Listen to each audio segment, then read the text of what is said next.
Hello guys, hope you all are doing good. నేను మీ అసర్. ఈరోజు మీ ముందు బిగ్ బాస్ సీజన్ 8 అప్డేట్స్తో. డే 14 ఎపిసోడ్ వచ్చేసింది. Sunday funday. మరి ఇంకెందుకు లేట్, స్టార్ట్ అయిపోతాం. దానికంటే ముందు please to like, subscribe and share.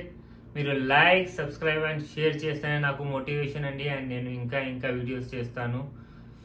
Short content, on point content in a very short video అండి. సో ఈరోజు మంచి మాట కోసం వీడియో మొత్తం చూడండి అండ్ లాస్ట్లో మంచి మాట వినండి, ఎందుకంటే అది మంచి మాట కాబట్టి. షోలోకి వెళ్ళిపోదాం. శేఖర్ భాషా గారు ఈరోజు ఎలిమినేట్ అయ్యారు. అండ్ ద ప్రాసెస్ మీకు ఏమనిపించింది అండ్ నా ఒపీనియన్ ఏంటో నేను మీకు చెప్తాను. సో శేఖర్ భాషా ఈరోజు ఆడియన్స్ ద్వారా నామినేట్ అవ్వలేదండి. Like he was in bottom 2. ఆయన కూడా ఆదిత్య గారు. అండ్ ఇంట్లో కంటెస్టెంట్స్ని ఓట్ వేసి అండ్ ఎవరైతే బయటికి పోవాలో చెప్పమని చెప్పారు. అది మీకు ఏమనిపించింది? కరెక్ట్ అనిపించిందా, లేదా లైక్ ఇదేమైనా బిగ్ బాస్ ప్లాన్ అనిపించిందా? వెన్ ఆడియన్స్ ఓటెడ్ ఎవరు బయటికి పోవాలి అనేసి, సో దాని బేస్ మీదే మీరు ఓటింగ్ చేయాలి, లైక్ ఎలిమినేట్ చేయాలి. లేదంటే బాటమ్ 2 కంటెస్టెంట్స్ హౌస్ మేట్స్ ద్వారా ఎవరైనా ఒకరు బయటికి పోతారు అనేసి ఫస్ట్లోనే యాడ్లో చెప్పి ఉంటే, ఇన్ఫర్మేషన్ ఉంటే దాని ప్రకారం ఓటింగ్ జరిగేది. సో ఈరోజు జరిగిన శేఖర్ భాష ఎలిమినేషన్ మీకు ఏమనిపించింది? నాకైతే ఎక్కడో కొడుతుంది. That is not correct for Shekhar Basha అని అనిపిస్తుంది. అండ్ ఆయన చాలా డల్గా ఉన్నారు అనేసి అదొకే ఒక కారణంతో హౌస్ మేట్స్ అందరూ కలిసి ఆయనని ఇంట్లో నుంచి బయటికి వెళ్ళడానికి ఓటేసి ఎలిమినేట్ చేసేశారు. అండ్ దానికి రీజన్స్ కూడా ఏం చెప్పారు, లైక్ ఇప్పుడు ఆయనకి బాబు పుట్టారు, మేబీ ఇంకా డిస్ట్రాక్షన్లో ఉండవచ్చు ఆయన. సో అదే ధ్యాసలో ఉండి ఆయన ఇంకా పర్ఫామ్ చేయలేకపోతారేమో అనేసి చెప్పారు. But that was a good news అండి. బాబు పుడితే గుడ్ న్యూస్. అండ్ ఆ గుడ్ న్యూస్ వల్ల ఆయన గేమ్ ఇంకా బెటర్ అయ్యేది. And most important thing, he's the only contestant in the house who was having a very good humour. Jokes crack చేయడానికైనా, కొంచెం మనుషుల్ని నవ్వించడానికి ట్రై చేసేవాడు ఎవరైనా ఒకడు ఉన్నాడంటే అది శేఖర్ భాష ఒక్కటే. సో ఇప్పుడు శేఖర్ భాషనే బిగ్ బాస్ హౌస్ నుంచి బయటికి వెళ్ళిపోయారు. సో ఆయన్ని రిప్లేస్ చేయగలిగే క్యారెక్టర్ ఇంట్లో ఎవరున్నారు అనుకుంటున్నారు మీరు? నాకు చెప్తే, నాకు తెలిసినంత వరకు వేరే ఎవరికి హ్యూమరే లేదు. ఒక హ్యాపీ ఎన్వైర్న్మెంట్ క్రియేట్ చేద్దాం, నలుగురు నవ్వేటట్టు చూద్దాం అనే ఆలోచనలో ఏ హౌస్ మేట్ కూడా లేడు. So only task and nominations, ఇదే ఎపిసోడ్ కాదు, కొంచెం ఫన్ కూడా ఉండాలి. సో రేపటి నుంచి వచ్చే వీక్స్లో ఎవరు ఆ రోల్ తీసుకుంటారు అని మీకు అనిపిస్తుందో కామెంట్లో చెప్పండి. అండ్ నా ప్రకారం స్టిల్ నేను ఇంకా డిసైడ్ చేయలేను, ఎందుకంటే ఎవరు హౌస్లో శేఖర్ భాష రోల్ని తీసుకునే వాళ్ళు నాకు కనబడలేదు. కామెడీ ఇప్పుడు దాకానే ఫన్ కొంచెం తక్కువ ఉంది ఈ బిగ్ బాస్ సీజన్లో. అండ్ దీని తర్వాత ఇంకా తగ్గుద్ది అని అనిపిస్తుందండి. So we were expecting a very good kind of jokes from Shekhar Basha coming days, but unluckily ayana baitiki vellipoyaru. So sad to hear. And I did not like the elimination process what was happened today. అస్సలు నచ్చలేదండి నాకైతే. So అది శేఖర్ భాష గురించి. So Shekhar భాష వెళ్తూ ఎవరిని fake అన్నారో, ఎవరిని రియల్ అన్నారో చెప్పేస్తాను వినండి. సో రియల్లో సీత, విష్ణుప్రియ అండ్ ప్రేరణ వచ్చారండి. ఫేక్లో సోనియా, మణికంఠ అండ్ ఆదిత్య ఓం గారు వచ్చారు. సో ఎందుకు వీళ్ళు గుడ్ అంటారు అంటే తెలిసేగా, ఆల్రెడీ విష్ణుప్రియ, సీత దేవర్ రియల్లీ రియల్ అనిపించింది. అండ్ ప్రేరణకి కూడా ఆయన రియల్ ఇచ్చారు. So I don't feel she is two real అన్నట్టుగా ఇంకా. బట్ తర్వాత చెప్పలేం, ఆయన చెప్పారంటే maybe some what of real ఉండవచ్చు ఆమె. అండ్ కమింగ్ టు సోనియా అండి, సోనియా గురించి కూడా చెప్పారు. షీ వాజ్ లైక్ స్టార్టింగ్లో వచ్చినప్పుడు ఆమె స్మైల్ చూసి చాలా ప్రశాంతంగా అనిపించేది. బట్ నామినేషన్స్ డేలో మహంకాళి అవతారం చూపించింది ఆమె.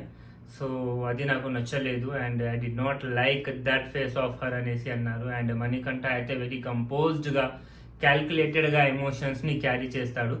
So I don't trust him and he's not real అనేసి శేఖర్ భాష గారు ఈరోజు అన్నారు. And I too believe that one. But still ఇందాక చెప్పా కదా ఆయన రోల్ ఎవరు తీసుకుంటారు కొంచెం కామెడీ అంటే, లైక్ కావాలని అయితే చేయడు. బట్ అతని లైక్ పర్సనాలిటీ వల్ల మణికంఠ కొంచెం కామెడీ క్రియేట్ చేయగలిగే ఛాన్సెస్ ఉన్నాయి ఇంట్లో, because of his personality, not because of his good humour or anything అండి. ఆ పర్సనాలిటీ వల్లనే జోక్స్ క్రియేట్ అవ్వచ్చు అని నేను అనుకుంటున్నాను. అండ్ ఆదిత్య గారు అయోమయంలోనే ఉంటారు. ఇంతకుముందు ఇన్నోసెన్స్ అని చెప్పాను నేను, I'm taking my words back. ఆయన ఒక అయోమయం స్థితిలోనే ఉంటారు ప్రతిసారి. So hope he better in house అన్నట్టుగా అనిపించింది. ఎందుకంటే అండ్ శేఖర్ భాష రీజన్ కూడా కరెక్ట్గానే ఉంది. ఆయన 3 times నామినేట్ చేస్తే నేను స్పోర్టివ్గా తీసుకున్నాను. 2 times, 2 జరిగాయి కదా. సో స్పోర్టివ్గా తీసుకున్నాను. బట్ అండ్ నేను ఒక్కసారి ఆయనని నామినేట్ చేస్తే ఆయన తీసుకోలేకపోయారు నన్ను అన్నట్టుగా చెప్పారండి. సో 2 times 3 times అండి నామినేషన్ జరిగింది. ఎగ్జాక్ట్గా గుర్తులేదు, మేబీ 2 అయినా 3 అయినా కావచ్చు. సో ఐఎమ్ నాట్ దాన్ని మళ్ళీ తీసుకురాకపోతున్నాను మైండ్లో. ఇది అండి జరిగింది. And one more important update ఈరోజుది. నిన్న చెప్పినట్టే 3 clans నుంచి 2 clans అయిపోయాయి. ఇప్పుడు Nikhil clan and Abhay clan. Nikhil క్లాన్కి పేరు శక్తి విష్ణుప్రియ పెట్టింది. నాగార్జున గారు ఆ ఛాన్స్ ఆమెకి ఇచ్చారు. అండ్ అభయ్ క్లాన్కి కాంతారా అనేసి ప్రేరణ పేరు ఇచ్చింది. సో అభయ్ క్లాన్ పేరు కాంతారా. అండ్ అది కూడా నాగార్జున గారే చెప్పారు, ప్రేరణ ఏ పేరు చెప్తే అదే అనేసి. సో ఎవరి క్లాన్లో ఎవరెవరు ఉన్నారో నేను మీకు చదివి చెప్పేశానండి. విష్ణుప్రియ, శేఖర్ భాష కూడా ఉండేటోడు, ఆయన వెళ్ళిపోయారు నిఖిల్ క్లాన్ నుంచి. So Vishnupriya, Kirak Seetha, Prithvi, Nainika and Sonia. నిఖిల్తో పాటు వీళ్ళు ఒక క్లాన్లో ఉన్నారండి. అభయ్, మణికంఠ, నబీల్, ఆదిత్య, ప్రేరణ అండ్ యష్మి ఒక క్లాన్లో ఉన్నారు. ఈ 2 clansలో ఏ క్లాన్ మీకు స్ట్రాంగ్ అనిపిస్తుంది అండ్ ఏ క్లాన్ చాలా బెటర్గా అండ్ జెన్యున్గా అండ్ గుడ్గా పర్ఫామ్ చేస్తుంది అని మీరు అనుకుంటున్నారో కామెంట్స్లో చెప్పండి. అండ్ నా ప్రకారం అడిగితే ఇక్కడ ఇటువైపు లైక్ ఇప్పుడు కొంచెం బ్యాలెన్స్డ్గా ఉంది 2 clans కూడా. బట్ వాళ్ళ బిహేవియర్ చూసి డిసైడ్ చేద్దాం ఎవరు ఎలా ఆడతారు ఏంటో అనేసి.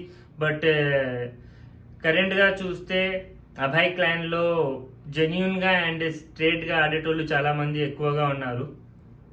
నబీల్, ఆదిత్య అండ్ మణికంఠ కూడా స్ట్రేట్గానే ఆడతాడు, లైక్ అది ఇది చేయడు. ప్రేరణ కూడా ఓకే ఆమె ఎట్లా అంటే ఎలా ఇన్ఫ్లుయెన్స్ చేస్తే అలా ఆడుతుంది. అండ్ నిఖిల్ క్లాన్లో విష్ణుప్రియ ఇన్నోసెన్స్గా ఆడుతుంది, బట్ స్ట్రేట్గా ఆడలేకపోతుంది. అంటే చెడుగా కాదండి, బట్ కాకపోతే she's not that strong currently ఇప్పుడు దాకా చూసిన దాంట్లో. కిరాక్ సీత ఓకే అండి. అండ్ పృథ్వీ కూడా స్ట్రేట్గా అయితే ఆడలేడు, మొత్తం తప్పునే ఆడతాడు. సో మిగిలింది Nainika, she's okay, right, good. And Sonia కూడా మీకు తెలిసిందే. సో ఇప్పుడు నన్ను చూసినంత వరకు అయితే అభయ్ క్లాన్ కొంచెం కరెక్ట్గా ఆడుతుంది అండ్ వాళ్ళు స్ట్రాంగ్గా ప్రూవ్ అవుతారు వచ్చే వీక్లో అని నా ఎక్స్పెక్టేషన్. సో చూద్దాం ఏం జరుగుద్దో ఏంటో అనేసి. అండ్ ఈ క్లాన్స్ ఈసారి చీఫ్స్ చూస్ చేయలేదండి. ఈసారి చీఫ్స్ని కంటెస్టెంట్స్ లైక్ ఎవరైతే వాళ్ళ టీంలో పోవాలో వాళ్ళే చూస్ చేసుకున్నారు. వాళ్ళ ప్రకారం వాళ్ళు చూస్ చేసుకొని పోయారు. Except Yashmi and Nainika. యష్మిని అభయ్ చూస్ చేసుకున్నాడు, బట్ నైనికాకి ఆప్షన్ లేదు. సో నిఖిల్ క్లాన్లో వెళ్ళిపోయింది తను. సో ఈరోజు అప్డేట్స్ ఎక్కువగా ఏమీ లేవండి. అండ్ దాని తర్వాత చిత్రం విచిత్రం అని ఒక గేమ్, సండే ఫండే కాబట్టి ఆ గేమ్ ఆడారు. సో అందులో నిఖిల్ క్లాన్ అండ్ అభయ్ క్లాన్కి టై జరిగింది. సో ఒక హార్ట్ బ్రేక్ స్టోరీ చెప్పమన్నారు. ఎవరైతే హార్ట్ బ్రేక్ స్టోరీ చెప్తారో వాళ్ళకి నేను యాజ్ ఎ విన్ డిక్లేర్ చేస్తానంటే కిరాక్ సీత తన హార్ట్ బ్రేక్ స్టోరీ చెప్పింది. సో చాలా బాధ చేసింది, but at the same time it was మోటివేటింగ్గా కూడా అనిపించింది. Kirak Seetha she was in 5 years relationship. దాని తర్వాత అబ్బాయి చెప్పిన తర్వాత తను వెళ్ళి వాళ్ళ ఇంట్లో చెప్పింది పెళ్ళి కోసం. సో ఆ టైంలో అబ్బాయి బ్యాక్ స్టెప్ వేసి తనను చీట్ చేశాడు. అండ్ దాని తర్వాత she got very broked up and she went into depression. చాలా ఒంటరిగా పడిపోయింది. అండ్ తనకి ఏం తెలిసిందంటే, అప్పుడే కాదు తను చీట్ చేసింది, 1 year నుంచి చీటే చేస్తున్నాడు. బట్ ఇప్పుడు నాకు తెలిసింది అనిపిస్తే ఆమె చాలా ఒంటరిగా అయిపోయింది. అండ్ దాని తర్వాత స్లోగా 6-7 months తర్వాత she recovered up, she got motivated by her friends, she went to doctors. Okay, ఇవన్నీ చేసిన తర్వాత తను బయటికి వచ్చింది. సో గైస్, లైక్ నాగార్జున గారు సెడ్, ఈరోజు హార్ట్ బ్రేక్స్ ఈ రోజుల్లో అంత పెద్ద విషయం కాదు. సో చాలా హార్ట్ మీదకి తీసుకోకండి. హార్ట్ బ్రేకే, బట్ హార్ట్ మీద తీసుకోవాల్సిన అవసరం లేదు. సో అలా అని బ్రేక్ కూడా చేయకండి. కొంచెం వాల్యూస్ని ఉంచుకోండి, మంచిగా ఉంచండి వాల్యూస్ని, రెస్పెక్ట్ఫుల్గా ఉండండి ఒకరి కోసం ఒకరు. అండ్ కొంచెం మోటివేటెడ్గా ఉండండి ప్రతిసారి. అండ్ ఇంకేమంటారు దాన్ని, బాగా ఉండండి, లైక్ కలిసి ఉండండి. లేదంటే హార్ట్ ఒకరితో ఇంకొకరికి లవ్ వద్దు, ప్రశాంతంగా ఉండండి. అరేంజ్ మ్యారేజెస్ చెప్పుకొని ప్రశాంతంగా అట్లా కూడా ఉండొచ్చు, బట్ అందులో కూడా ఇష్యూస్ వస్తాయి. అది డిపెండ్స్ ఆన్ పర్సనాలిటీస్ అండి. లైక్ మనిషి ఇండివిజువల్ ఎలా ఉన్నాడు అనే దాని మీద డిపెండ్ అయి ఉంటుంది. అది లవ్ మ్యారేజా, అరేంజా, లవ్ రిలేషన్షిప్, అరేంజ్ రిలేషన్షిప్, దాని మీద అయితే ఏది డిపెండ్ అయి ఉండదు. So take care guys about these things. And ఈరోజు మంచి మాట అండి. ఈరోజు మంచి మాట ఏంటి అంటే, the first thing, how many of you are fit who are listening this video? Fit అంటే హెల్తీగా ఉండడం, 1.5 kilometer ఆయాసపడకుండా పొరుక్కేయగలిగే వాళ్ళు, బట్టలు వేసుకుంటే ఫిట్గా అనిపించేటోళ్ళు ఎంతమంది ఉన్నారు మీరు? సో ఈరోజు మంచి మాట అదే అండి. Everyone please start concentrating on your fitness. Okay, మీ బాడీని అలానే వదిలేయకండి. అది ఎట్లా పోతే ఏంటి, ఉండనివ్వండి. మేము వచ్చినాం తినడానికి, తింటాం, మస్తుగా హ్యాపీగా ఉంటాం, పంటాం కాదు. సో తినండి బాగా, బట్ దాంతోపాటు ఎక్సర్సైజ్ చేయండి, జిమ్ చేయండి, ఫిట్నెస్ మీద కొంచెం కాన్సన్ట్రేట్ చేయండి. లైక్ చాలా హెవీగా హార్డ్ వర్క్ అవసరం లేదు, but just maintain your self ఫిట్గా. ఓకేనా? తొందరగా ఆయాసపడకుండా కొంచెం ఫిట్ ఉంచుకోవడానికి ట్రై చేయండి. అండ్ ఎవరైతే అవుట్ ఆఫ్ షేప్ ఉన్నారో, లైక్ అవుట్ ఆఫ్ ఫిట్నెస్ ఉన్నారో, వాళ్ళు try get back to the good shape and good fitness అండి. సో ఈరోజు మంచి మాట ఇదే అండి. Hope you guys like my video. It is a very short video. There was no much content to talk today, so that's why I don't want to take much time of you guys. So see you guys, good night, take care. రేపు కలుద్దాం, రేపటి episode, nominations episode. ఈరోజు చెప్పి ఎందుకండి, like మీ మూడు part చేయడం and interest ఎందుకు దొబ్బాలి. రేపు వచ్చిన తర్వాత ఎపిసోడ్ చూద్దాం. Disney Hotstar plus and star మాలో ఎపిసోడ్ చూసి రేపు ఎంజాయ్ చేసి ఎవరు ఏం చేశారు, కరెక్ట్ చేశారా, రాంగ్ చేశారా అనే దాని గురించి మాట్లాడుకుందామండి. ఓకేనా? Thank you, bye, take care guys.